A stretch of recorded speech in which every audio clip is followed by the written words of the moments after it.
centering before you ground. What do you think about that?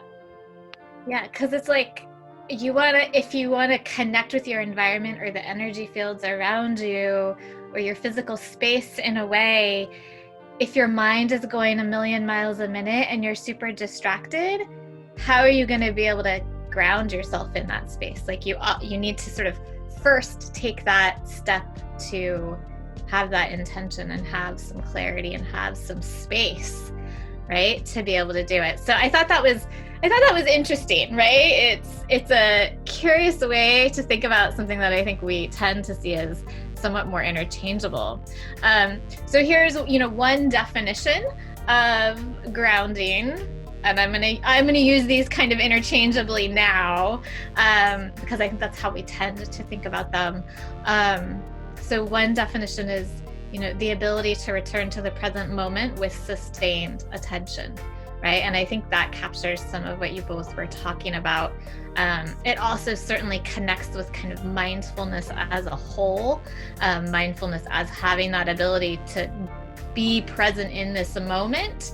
And a lot of times we are centering or grounding because we feel disconnected in some way, right?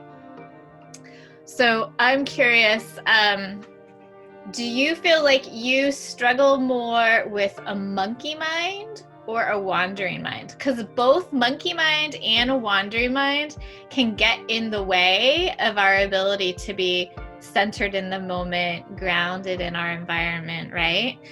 They do different things, but they're both problematic, right? So do you struggle with both of these? Do you struggle with one more than the other? So again, these are slightly different things, but they're related. We have experiences with both of them, but maybe depending on, Anya, you're saying, especially with virtual school, wandering mind seems to have kind of reared its ugly head a little bit more than it has in the past for you. We always talk about, in terms of meditation, we often talk about monkey mind, right? People who are new to meditation struggle with being able to quiet their thoughts and focus on a meditation, right? And we often talk about, well, that's your monkey mind at work, jumping around, doing its thing. And the whole sort of goal of meditation, or one of the goals of meditation, is to quiet that monkey, right? Help put yourself in the driver's seat, right? Don't let the monkey be in the driver's seat, jumping around all over the place. Put yourself in the driver's seat so that you can orient and direct as appropriate.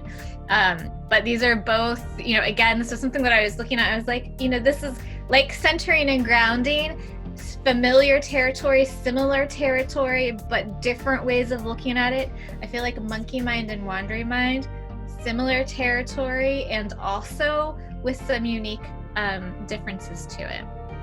So the last thing that I wanted to share with you are just some strategies that can help you to be a little bit more centered or to be a little bit more grounded. So there are obviously lots of different strategies that you can do for this. These are just a handful of them. So one would be sort of to have your focus fully on a physical object of some sort, right? So, you can have a leaf meditation where your full attention for that meditation practice is the leaf, and that can ground you. Or, looking deeply at a piece of art, or holding that cup of tea, right? So a physical object of focus can help to ground and center you. A breath focus is a really common strategy for grounding and centering. There are lots of different ways of doing a breath focus here, and just one that you can try is to follow your breath from start to finish for each inhalation and each exhalation, right? Breathing is something we don't usually think about. We just do it, thankfully, right? Thankfully, our bodies just breathe for us, and we don't have to put a lot of time or effort or attention into it. But to slow down and ground yourself into your breath by paying attention. When does that inhalation start for me? And how far does that inhalation go? And then when do I start to exhale? And then when is that exhalation complete, right? When do I start that cycle all over? It's a great one because you don't have to go anywhere. You don't have to pay anyone. You don't have to do anything other than be in your body and pay attention. A body focus, right? So like you could do progressive muscle relaxation as a strategy. You could do body scan. A really common one for grounding, which definitely connects to kind of this notion of earthing, is to kind of dig your heels into the ground, right? So really to feel that connection of feet to ground, right? And you can try this out in different ways in different places. Like, what does it feel like to dig your heels into the ground of your bedroom? What does it feel to dig your heels into the grass? What does it feel to dig your heels into the sand? What does it feel to dig your heels into carpet versus hardwood, right? So all of those have different potentials. And then the last one that I wanted to share with you is see, hear, feel, 5, 4, 3, 2, 1, right? So this is, again, you don't have to go anywhere for this, but within your own space, you work your way through 5 things you see in your space, 5 things you hear in your space, 5 things you feel in your space. And then you start all over.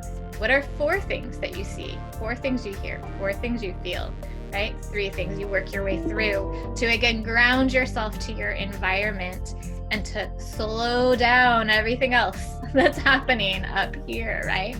So those are some strategies for you to help you think about grounding and centering.